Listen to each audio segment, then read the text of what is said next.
Day special here at Miami's Community Newspapers, where Grant and I were having a little bit of a little tiff before we went on air.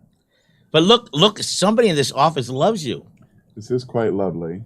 I like that you made a heart out of her. Wait, why do you say me? I assume it was you. Alex, was Gloria, it me? Alex, was it me? Amy Donner. Was it? Did I make it? Okay, so Andres. Howard. Where's Howard? Have you seen Howard's Instagram lately? No. It's like roid rage hilarious. Really? Yeah, he's all buff and yelling at people. Really?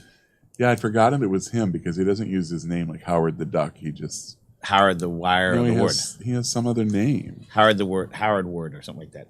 Okay. Howard's End. That's what okay, it should be. Burgerlicious, no question, was unbelievable. When I got there, I had a baseball game. No one saw you. Do you have any proof of purchase? I know that you sent some lovely people. Ask Devin. Devin saw you? Yes. Devin, are you listening in right now? If you are, or Morgan. Morgan didn't see me. Devin did. How could Morgan not see you? They were standing next to each other. No. So the band was killing it. Well, Mad World Orchestra, if you love 80s music, 90s music, they play a lot of great covers. You know, it's music that you can not only enjoy and dance to, but, you know, it's in the background, so it keeps the blood flowing. So who won? So the Best in Bun winner, third place was Shadow Wagyu, second was Pincho, and the victors were Capital Burger, the new kids on the block. Wow. Clutch Burger let them win. No, Clutch had a great burger as always, but you know what Steve does? He's great. He's just there to be like amongst the people. He's so generous and kind. And he's the burger. He is. We should give him some kind of special award next year, like Burgerlicious 12. Mr. Burger? No. I think you have to have the Dirty Dozen. Mr. Burger. Mr. and Mrs. Burger. We had that one year where people... We had a burger eating contest one year. We've tried all these different little but he is gimmicks. We had a woman this year that wanted to come dressed like a hamburger. So what happened? You had a cow?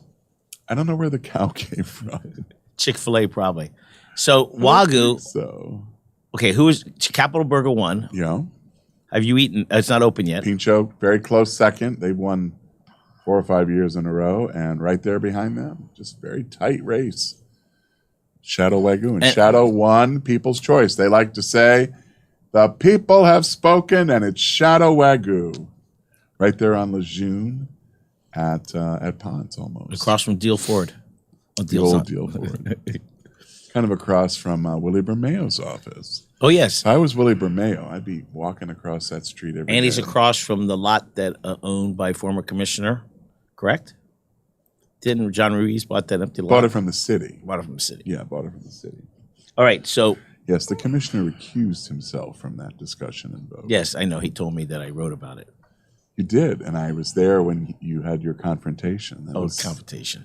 That was very comfortable. Thanks for always roping me into things that I don't... It's all good. So Burgerlicious, how many people... Look at Michael Miller's in the house. Michael. Are you all right? Michael is having dinner with me Friday night with his wife, Susan. Okay, and then the Consul General of Japan. Let's finish with Burgerlicious. How many tickets were sold? In advance, we sold about 1,150, 1,175. And how many? A few walk-ups? 57 walk-ups. I'm going to tell you something. And the Beam Automotive, they had some beautiful cars up there. It was nice. We expanded to having 6 cars with them. So when you came in, there was sort of a red carpet arrival. You'd walk past the cars, and you had the Doctor's Hospital was at the very first. And who was representing Doctor's Hospital there? Anybody? Jose Romano was there. Jose Romano. You know, by the way, he's a Berlin boy. He gets very jealous. You know, if you say he went to Columbus, he gets very jealous. Because there's that little rivalry. I didn't know he worked. I know he worked at Orange. Did he work at the Orange Bowl? Where did he work? Orange Bowl. He was the president a couple of years ago. No, but he worked somewhere else before Baptist. I always thought he was in hospital administration. Yeah. So, right, He's been at a couple different facilities, most recently at Doctors, and come on, doctor. he's on our board, and he's tremendous. Yeah. Tremendous leader. He is. I just love tweaking him a little bit. Over the Belen thing? Yeah. He gets a little You gotta sensitive. be nicer about that. Nah, it's all good. Okay, Don't be sensitive. but look at these cubes. Somebody. Happy Valentine's Day. Oh, speaking of Do you have Valentine- a Valentine tonight? No. None. What are you going to do? I'm going to probably go to a baseball game, Yeah. youth baseball game. Speaking about baseball, we'll jump around. UM opens up this week, Penn State, Friday, Saturday, and Sunday at noon, I think. You know? It's exciting. All right, let's keep on our schedule. When do they head to Gainesville to face the mighty Gators, who are a top 5 team this year? I don't know. Do you have tickets for the game here yet? They're not playing here. They're not No, playing? it's a home and home stand. So they were here last year, and the Gators beat them 2 out of 3. Hey, good reason not to come back. And then the year before that, Miami beat them 2 out of 3 up there at the new stadium. And then we go to Gainesville this year. People think I'm jumping around. UM baseball stadium's nice. It is nice. But compared to Florida? Well, Florida just redid theirs. Before, I would tell you it was similar to Miami. Miami has chairbacks and bleachers and a combination there. But I have to tell you, when I go to a Miami game, I like to sit down the third base, left field line. Separate bleachers? Separate bleachers. You always get a good angle. You're not going to get hit by anything like you would, when I'm not paying attention. Last year, our friend Blake, Kayla Blake, I call her Blake. invited me to sit with her for a Gator game. Where'd she sit? She sat in the AD seats because, she's an assistant athletic director. So Well, we sat in these amazing seats, like right behind the plate. It was a great Near game. Donna I think Shalala's the Gators seats. won. Near Donna No, Shalala. the Gators lost that game like 1-0 or Donna something. Shalala has seats like right there. Yeah. So we sat next to a lovely Hurricane couple, and they thought it was funny that I was wearing Gator gear and we were in the AD seats. But, Dan's a classy guy. But can you know the best part about it? It wasn't the seats. It wasn't the great rivalry. It wasn't the energy and vibe. It wasn't even the outcome of the game. It was that I didn't have to wait in the shake line. Really? Because Why? Kayla had it ready for me when I got there. I pre-ordered what I wanted, and when I got there, it was ready for me. And then she got me, I think, a pretzel. It was so fresh. I mean, I've never had a better pretzel in my life at a baseball Why do you game. call her Caleb? Her name is Blake. Because her name is Kayla, and she's a fine young lady, and we're very proud of her. And It is. I think she's been promoted like 5 times since she's been there. She's a go-getter. She is from when she was at the Orange Bowl Yes. to now. It's like, wow. Yeah, but the Orange Bowl was an incredible training ground for her because I think it taught her 2 things: to be fearless in approaching people about sales, And she is fearless. and then secondly, to have thick enough skin that if you get rejected, that doesn't push you off your pivot. She always did very well there. They were sorry to see her go. She was great at selling sweets and packages. But the opportunity at UM was, I think she would like to ultimately be an AD somewhere professionally. That was her mentor when she was at Marshall. She was at Marshall? And, yeah, she went to Marshall. As She's a with the student? Thundering Herd, yeah. Wow. And then she worked for the AD there. And, I think, again, what a great story. And really kudos to UM to recognize talent and keep talent. Because that's not easy to do. That's an industry where people move around a lot to get opportunities. So I think she's been promoted at least 4 times since she went there. I don't know. Kayla, if you're listening, Yeah. hey, All right. we got into a little Hey, bit of girl. we got into a little bit of a kerfluffle at the Who? Kayla and I, because she was making fun of me that one of our players wanted to decommit, and now that's happened to Miami like twice. Of course, it's going to happen. So I'm like, All right. help yourself. Oh, the Women's Business Luncheon Network. Yeah, we had a luncheon today. The ladies, about 50 or so of them, which is always Where was it? a great turnout at Bay 13. And Sarah Haynes, who's a extraordinary business coach I totally forgot. and academic leader, gave about a 45-minute presentation. Typically, they're about 20 minutes, but we saw the value in her talking a little bit about work and balance and core values. And so we each had to go through an exercise of kind of quiet meditation, get our mind right. And what a perfect time. You know, we're 6 weeks into the new year. And if the first 6 weeks are anything like mine, they've been tough. You know, there's been this relentlessness. It felt like people didn't really get back to work until about the 10th of January.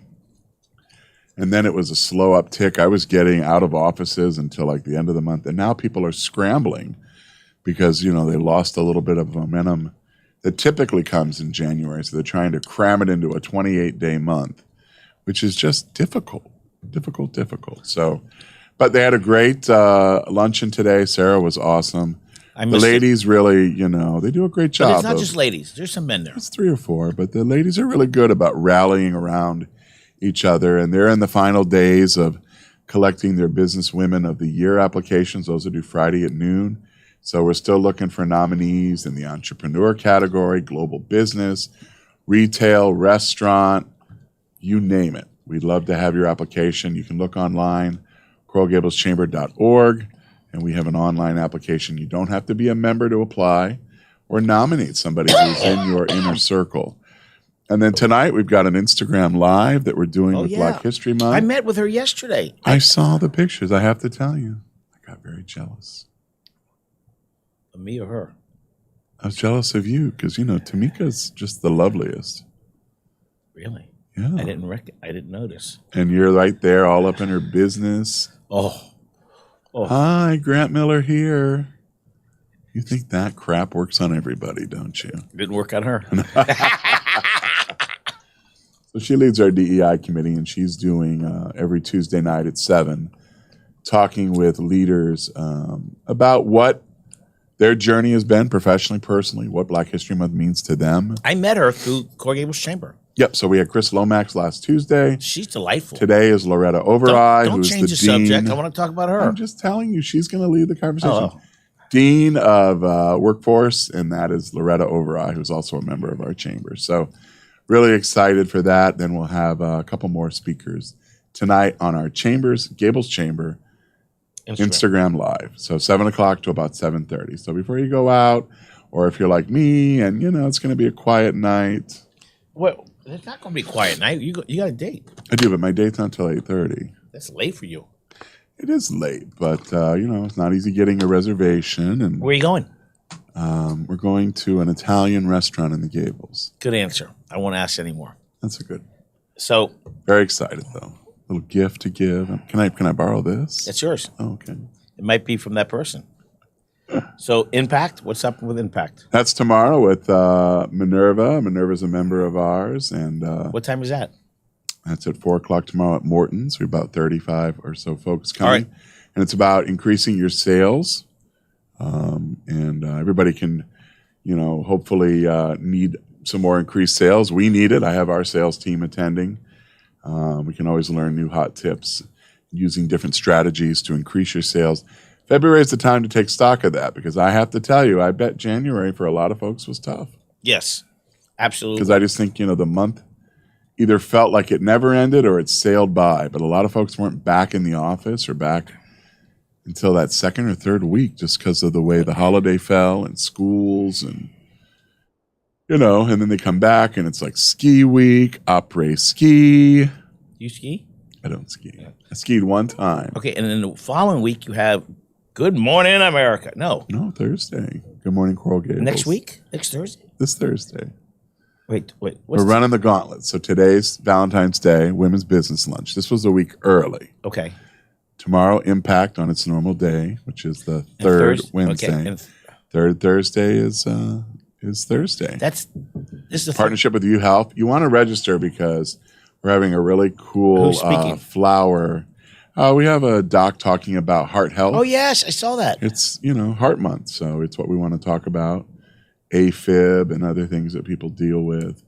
And, you know, really about mending a broken heart. So I appreciate we'll have a cool coffee cart, courtesy of UHealth. And we'll have some really that's great... breakfast, right? That's breakfast. And you'll be able to take a flower bouquet away. Thank you, Myrna.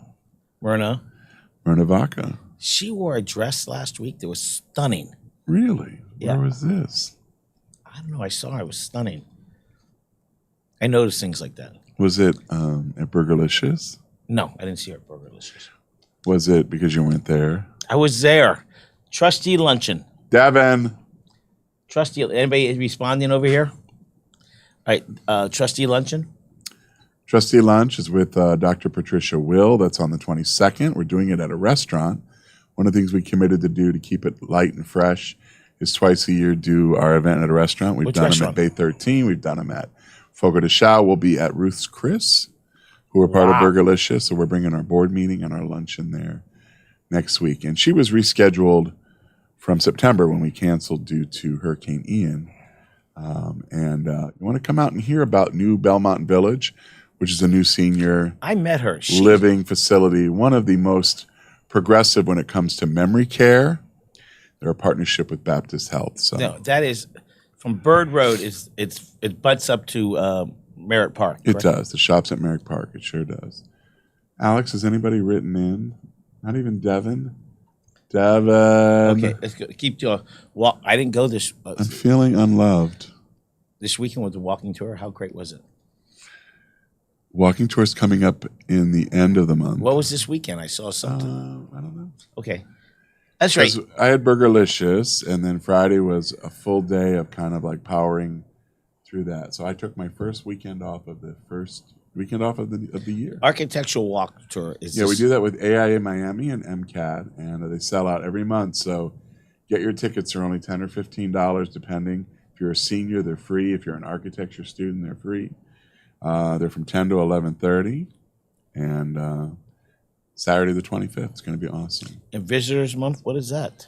Visitors Month is what we do with all of our committees by inviting our committees to invite new members, maybe invite a contact or two that hasn't been super engaged. It's really about further So we can engagement. bring a possible member to the breakfast. You can always prospect. Breakfast is a great prospecting event. Impact is a great prospecting event. We have quite a few. The Impact and the other event that you host at Morton's. What's the other one? It's just Reconnect. Reconnect. Yeah, that one always sells out. When first you go, Wednesday. we're just starting.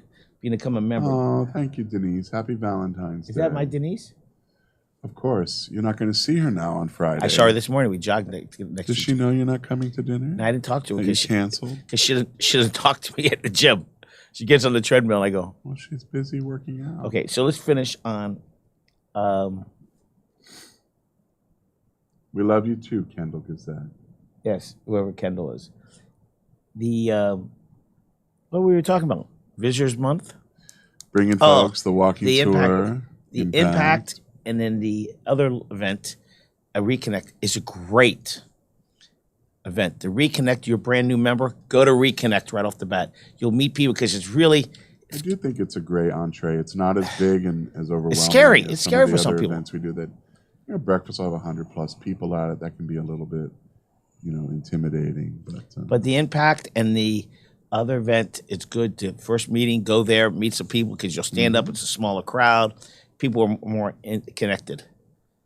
No, I agree. And everybody gets a chance to do a quick introduction. So you say, I'm Grant Miller, Miami's community newspapers, and I'm looking for advertisers or whatever you'd like to I say. love when people stand up, they go, you got 30 seconds, 2 minutes, they're still talking. Not everybody follows directions well, and people get excited. They want to tell their story. Oh. I mean, the way that you build your business with us is that you create an authentic network where people know your story. And the only way they can learn your story is to have these, moments of engagement. And so we create hundreds of those during the year, whether it's an event, whether it's a committee relationship, committee, meeting, you name it. So who was the judges on the Burgerlicious? Oh my gosh, we had 10 judges. Wow. So we had Mayor Lago, Letty Alvarez, who owns LA Sweets, the most amazing cupcakes, of Right. course. We had Marlins player Matt Barnes. We had Lori Bean, of course, Ari Battelle. So those represented our two title sponsors. We had, I can't remember her first name, but Joaquin's wife, works for Whole Foods and is their executive chef.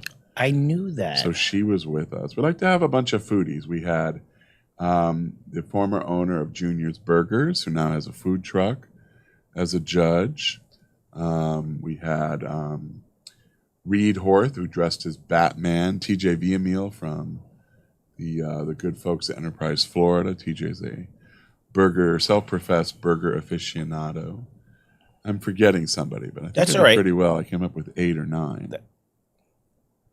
But yeah, 10 judges, and they all worked independently, and it was a tight race. Those top 3 were all within a point a point of each other, because some people did half points and scored it. But Clutchberger, you're number one. You're number one to me.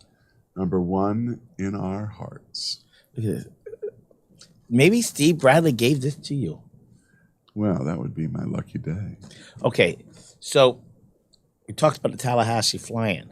We did. And so where we are at this point is kind of twofold.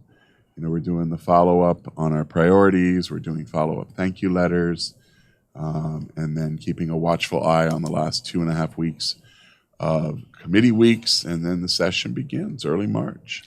While at the same time, we're preparing to go to D.C. in the middle of March and put together our candidate forum on March the 8th. So we've got a lot going on with that committee. Coral Gables. Literally doing 3 big events in the span of 5 weeks. So right now, the mayor has a candidate running against him. Yep, he's running against a gentleman named Jackson Holmes.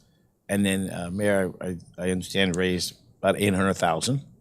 Yeah, they just reported his last month, and he was about $60,000 for last month. But obviously, he's raised money for several months leading up to that. So, all good months. He wasn't the top fundraiser. I think I read that another candidate for had this raised month. a few more for the month. Yeah, I'm looking at the months. Yeah. I don't dig much deeper into that, but it does help you kind of understand, A, the resources they're going to have in terms of campaigning, and B, kind of what's to come around the bend as we get closer to the April election. A lot more mail pieces, advertising, you name it. So, the chamber does not take a position, but we do the community, I think, a big solid by hosting a forum, because that isn't anything any other organization is doing. First of all, the forum, people think it's easy. No, it's very difficult. Very difficult. And there's always a fly in the ointment where somebody afterwards, feels like they didn't have a great night, so they want to blame, the moderator or the chamber or whomever. But the moderator is nothing. Nobody works for the chamber. No, you go get our moderator is Antonio Mora. Who's that? Who was a former CBS 4 anchor. Really? And now an adjunct faculty member at the University of Miami. So no connection to us. We've had one call. The chamber will solicit questions, but they will be funneled to him. And he will decide what questions he wants to ask. And that's it. We gave him, I would say, 6 or 8 topics that will be, we think, hot button issues in this election. It's always development, parking congestion, and how that's impacted. The fact that our firefighters are at an impasse in terms of their union. There's been a lot of conversations about trash pits. It's not really in our purview, but they spent 2 hours today talking about trash pits. When you say a trash pit, when the machine digs in the ground. Correct. And Coral Gables has the strangest phenomenon in that it's the most pristine community in all of Miami-Dade County, but the trash is out front in these pits. So it's mostly for green matter. Yeah, but the pits are so dangerous. Well, and people also throw garbage in it. When you drive by, you see the pit. They throw garbage. They throw poopy bags from their dogs. Okay, question. You have a dog. I did. Well, you always have a dog. Your dog poops somewhere, and you pick it up like a normal person. Is it okay to put it in somebody's trash can that's on the street? Have I seen people do that? Yes. Did they do that in my trash can, in my alley? Yes, because in Miami Springs, it's all alley access where your trash is. I'm not saying that. Is it proper? I don't think so. I don't think so either. I don't want your poop in my trash. Well, you're moving on to somebody's personal property. Yeah, I've seen it before. But they instead throw it into the swale area, which in many cases has a trash pit in it. Right. So the city just hasn't been able to turn the corner on this issue. And while, again, it's not a big chamber issue, it will be a community issue. So that's a hot button issue. I'd say anything related to there's a lot of deferred maintenances that city has to have to do. And so, our parking garages have had deferred maintenance. Our sidewalks, I mean, they're looking at a sidewalk rehabilitation plan, which is $27 million Well, to do, I think it's 5 miles of sidewalks. It's a lot you of don't money. you don't walk a lot. You do walk in Coral Gables. I used to more when Susan was here, but now I walk mostly in the springs. And I've walked, you know which ways not to go because the sidewalks are cracked, uneven. They've been intruded upon by roots. It is what it is. But every community has their issues. I think our top 3 fall into that development space, and now trash pits. Wow, people were fired up today, and I'm talking mostly about the commission. The mayor is very focused on the city beautiful being beautiful. I mean, he had pictures of what looked like a homeless encampment that got missed. It got missed either by code enforcement, police, some other type of city department, and nobody wants to embarrass these outstanding workers, but it's a big city, it's a big geographic space to correct. to manage, and I always say the best code enforcement officers in Coral Gables are the residents because they see something, they usually say something. Oh, they rat them out. Say, hey, we got to fix this. We got to make our neighbor. I don't want to live in $1 million home next to someone whose trash pit is filled with trash and they aren't coming to pick it up for 5 more days. Right. It's very unsightly. It's what's interesting in Coral Gables, the homes on Old Cutler. Uh-huh. It's a low percentage of turnout, by the way, that area. Lower turnout. Okay, let's move to Most the of the voting is 20% or so. I mean, right. Some countries require you to go out and vote. I don't know about municipal elections. Well, let's finish about Washington. Have you set up your schedule yet? We're working on that, March 20 through 22nd. Spending a little bit of time talking to our partners at Nicholas Children's Hospital and FIU. We're all going together, plus our members. We'll probably have... They're doing their fly-in. They're going to do it with us. We'll probably have about a dozen to 15 folks. I used to say, why fly-in? Yeah.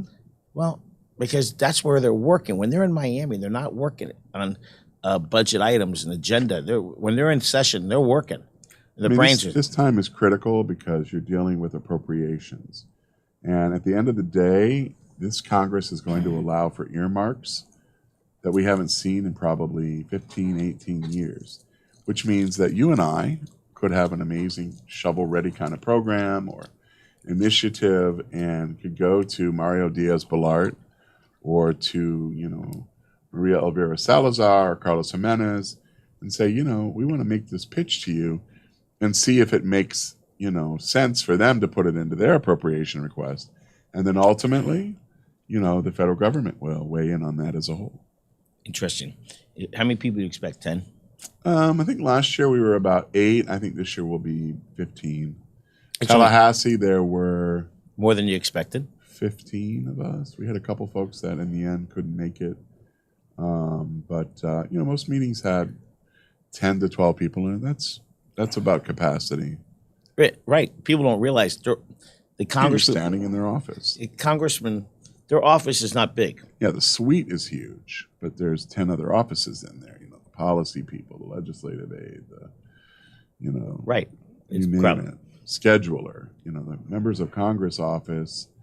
If you can put 15 people, they're not all sitting. There's some sitting and standing. So you got a race coming up, doctor's race, 5K? Yeah, we're working with our partners. 5K and a 10K. Jose Romano. Yep. It's the Doctor's Hospital 5K, 10K. That's April 15th. April 15th, tax day. Wow. I know some people's birthdays are on that day. It's a great day. It's a Saturday through the City Beautiful. We have the course that leaves from City Hall, takes you around the golf course, very flat. You walk it. I have, but I don't know about this year because one of my staff wants to walk it, and so I want her to have the opportunity. So we do need some folks, available for hands-on. Speaking of that, we have not talked about something that's very important. Your workouts. Yeah. You have to stop talking about it. I'm on a little bit of a hiatus. I injured myself, as you know, right around Christmas. You haven't gone back? I've gone back, but it's been painful. Very more light duty. How'd you hurt yourself again? I fell down a flight of stairs. And people don't realize. Can you imagine at 70 or 80 when you fall down? Well, you break something. I was fortunate not to You're only 45. break anything, roughly. Right. All right.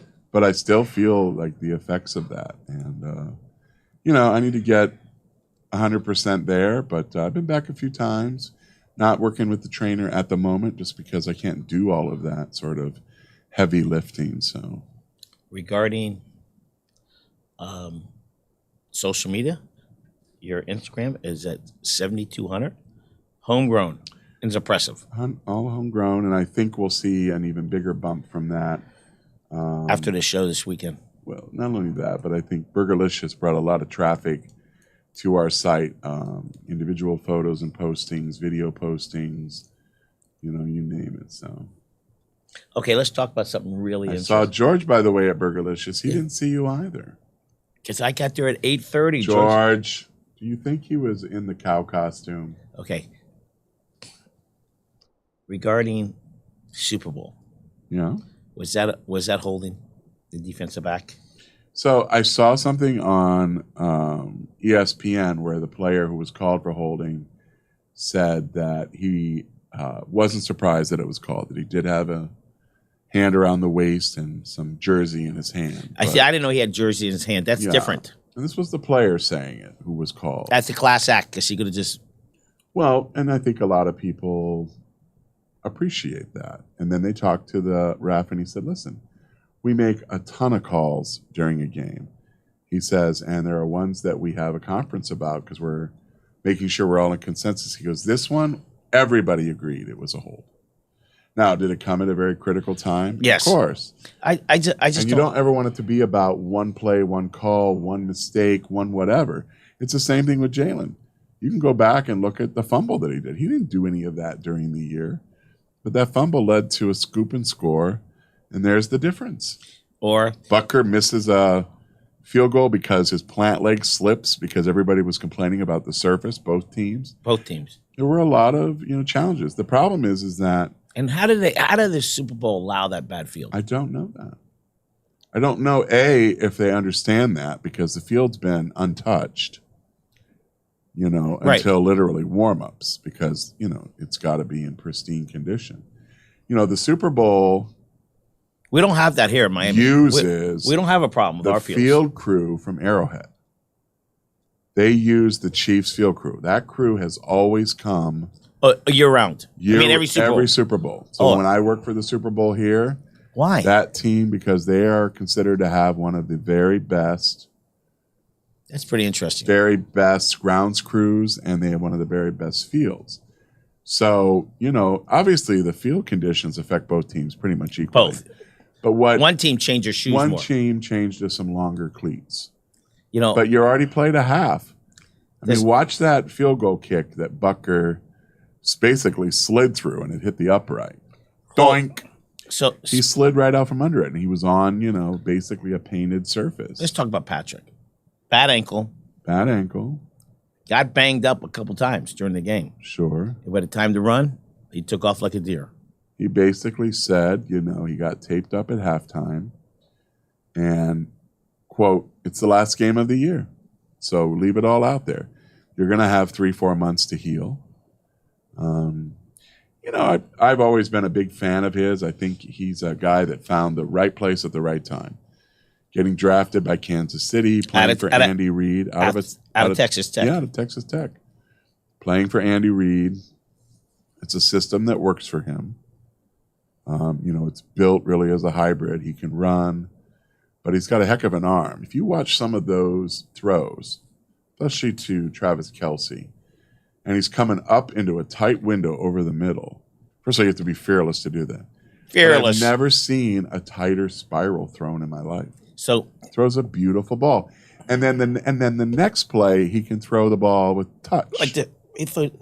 He throws it with touch, where it's basically going to drop into the arms. So he now the television stations, I don't know if ESPN. He played baseball. Oh, I didn't know that. Well, his father did, so it doesn't surprise me. His father played pro. Yeah, his father was a longtime pro athlete. Yeah, and they were buddies. He with A-Rod, one of those baseball players. No, somebody else. But they showed pictures. I don't know if it was high school. They showed pictures of him playing baseball. Of course, now putting together. You're right. His father played. The Kelce brothers. Tight end, Travis, and what's the other one? The brother, Jason, maybe? Yeah. He's a center. Right. Here's a great Miami story.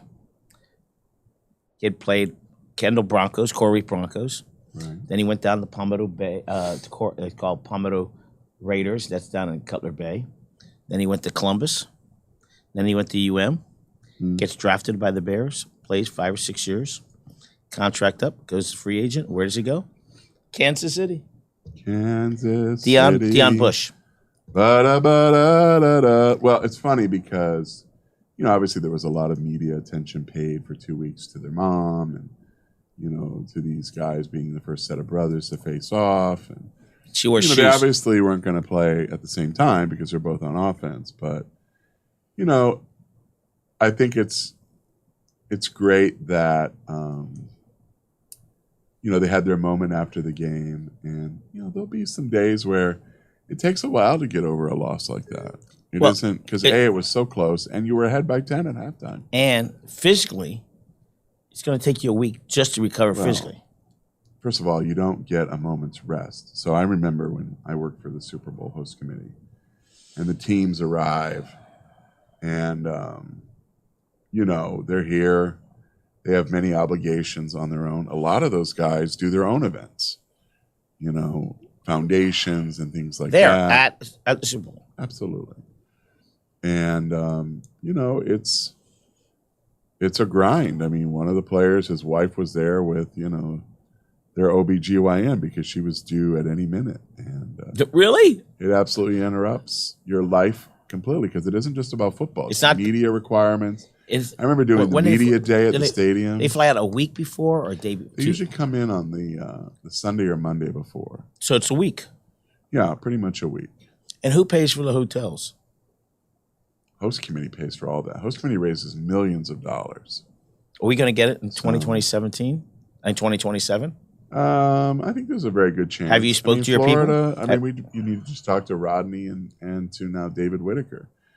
I always think we put together a strong bid. The challenge is there are a lot more stadiums now that qualify. It used to be there were only about 6 because there weren't a lot of domes. Arizona, LA. You can play now where you have a dome, even though it's a cold weather city, even though it's hard to get to. I remember Detroit. Atlanta hosted, and it was really hard for them to, get people in there because they had an ice storm. You wouldn't expect that in Atlanta in February, but, we had beautiful weather here, but my goodness, if the Super Bowl had been, outdoors on Sunday, it was rainy all night the night before. And then it was a beautiful day on Sunday, cooler temperatures, but it would have affected the drainage in the field as well. We got LA, we got Las Vegas, we got Arizona. 10 years Atlanta, 10 New years Orleans. Right. All those places. Jerry's World. Where's that? Oh, Dallas. Jacksonville, Tampa Bay. All of the stadiums. Jacksonville, maybe not so much anymore because A, it needs a big renovation, and B, they don't have the hotel product. When they hosted a number of years ago, it was a big challenge for them. There weren't enough rooms. Not enough hotel rooms. They thought about this concept of floating, like cruise ships into the harbor and letting people stay on the cruise ships as hotels, but that didn't really work out for people. Tampa Bay, did a fine job just a couple years ago because Tampa Bay won in their own stadium. Only team to ever play in their own stadium and win in their own stadium. Wow. And that was Tom Brady. Who did they beat? They beat the Chiefs. 31-9. It was not a good game. Is Brady really This was a really good game. Brady, is he really retired? Yes. For sure. What was the picture of him in shorts on a couch? What was that? Oh, I don't know. Was that a commercial? No, I don't know. But he's there's some Thursday night. That's the only challenge when you go to a Super Bowl party. You don't really see the commercials because everyone's talking and they quiet down for the game. But, the game got really good. When Mahomes came out and seemed to be okay on that ankle and led a drive right down the field to score a touchdown to bring them within 3, I said they're going to win this game. And everyone's like, no. And then, the Tampa Bay, or Eagles kicked another field goal. And I'm like, I'm telling you guys. Then they were up 28-27. And the game ends up being 38-35. They got that 2-point conversion. Everything lined up. But, people complained about the call on the hold. And then they didn't like the way it ended with, the player going down. I heard first down. I heard instead that of scoring the touchdown. And when I heard that somebody I feel complained. like that has to do more with the betting line. No, they only need to score 3 points. They didn't need to score a touchdown. That's all they needed. It was tied at that point. Right. And they knew Bucker was going to come out and he'd nail it. But I'm saying the bettors were probably like, Right. I think it was great coaching by their part. Well, that's just discipline. Well, remember what player was it? He threw the ball, kept laddering the ball. He thought the game was tied, or you got to know the score. You got to know what to do. You got to know you need to know where the first down is. Awareness. But for those of us that love football, in just a few weeks the USFL will be playing. Now, who owns that? I don't know who owns that anymore. Didn't Spurrier own a piece of that?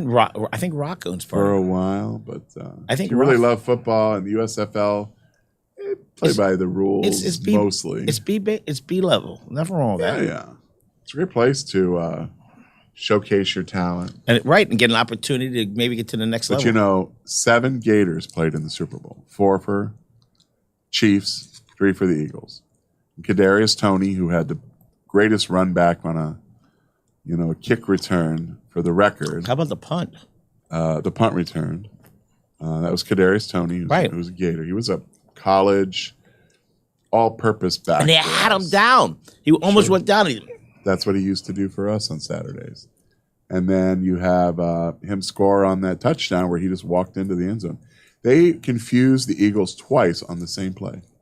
Exact same play, just to the opposite sides of the field. I don't know what was happening there, but Andy Reid's always been considered an offensive genius. They still love him in Philly.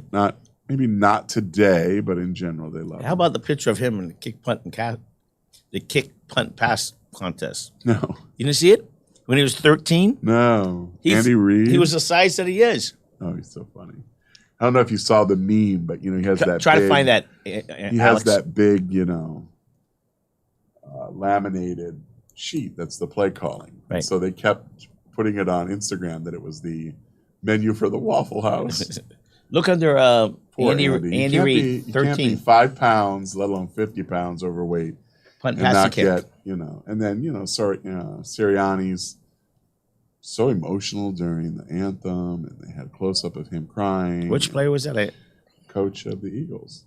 It is emotional. It is. And so there was a young lady at the party I was at, maybe 10. She goes, "Why is he crying?" And 10? I said, she was 10? Yeah, maybe 10. She goes, "Why is he crying?" I said, "Because it's overwhelming. He's at the place he always hoped to be in his career." He said, "You know how few coaches make it to the Super Bowl, let alone win it?" I said, "Plus, it's it's a uniquely American moment, the Super Bowl." By the way, punt, pass, and kick, Andy Reid. Punt, pass, and kick. He was 13, I think. Listen, when I go to football, baseball games, when they sing the national anthem, I cry. Very emotional. I wish more of our players and athletes, when the anthem is played, oh my gosh. Wait, there he is. I wish they would see how big he is? Where he is huge. Is that person next to him a child? Yes, they're the same age. At the age of 12. Is that funny? Age 12. Is that on the screen? That's good. That's good. That's all right. Hilarious. We're good. Check it out, ladies and germs. It's Lady and Germs. All right. Guess what? It's a wrap. I know. You're not going to talk about standing me up for Friday? And I know you're busy today. I'm busy. What do you got planned for? Busy every day. You got a date at 8:30. Yeah, but I got a call at 4, and then I'm working on some stuff for our fly-in. Here's the deal. We have wonderful volunteers, but staff drives the train. And so, it's always, hurry up and wait. But we do a lot of production, whether it's an event. And, sometimes when people are critical or, just downright inappropriate, it weighs on you. I belong to a lot of business organizations. Yeah. Your staff works hard. They do, because they know that I work hard. I know a lot of chamber presidents who literally do nothing all day. They let their staff do everything. Maybe they're out meeting with members or, golfing. You know, I had a predecessor who golfed every day of the week. By the way, you could re-gift this if you want. You could. Well, thank you for that. But we're in the trenches together because, you know, if I want success, you know, it takes all of us. You know, there's a vision, there's an execution, there's a way to produce things, and we've always, you know, had that modality. It won't be the same when someone else takes over. So when that day comes, you know, the chamber will feel very different. But until then, now, you know, and I would hope that the people that we work with, our board, our volunteers, see that, appreciate it, and value it. well, we evaluate it like that. You can evaluate If it. we evaluate it, Coral Gables Chamber works hard, and you should be proud of your team. Very proud of them. They did a work great hard. job at Burgerlicious. It was Angeline and Haley's first. But Really? it was nice because there was none of the drama that used to be created at that event Well, by people who used to run it. The Well- drama's no more. it's all good. Well, it's a wrap as you write it down. It's a wrap up. It's a wrap. Ladies and gentlemen, happy Valentine's Day. Whether you're celebrating with a significant other, maybe a pal or a gal, a friend, know that you are loved. And even if you're not with somebody today, that's all right. That doesn't mean there's any less of you that we don't love. So maybe pick up the phone and call someone you haven't talked to. Check on them, especially if today's a tough day for them. You know, make sure they're doing okay. I'm gonna check on you at 8:30. I'm going to check on you at 8:35.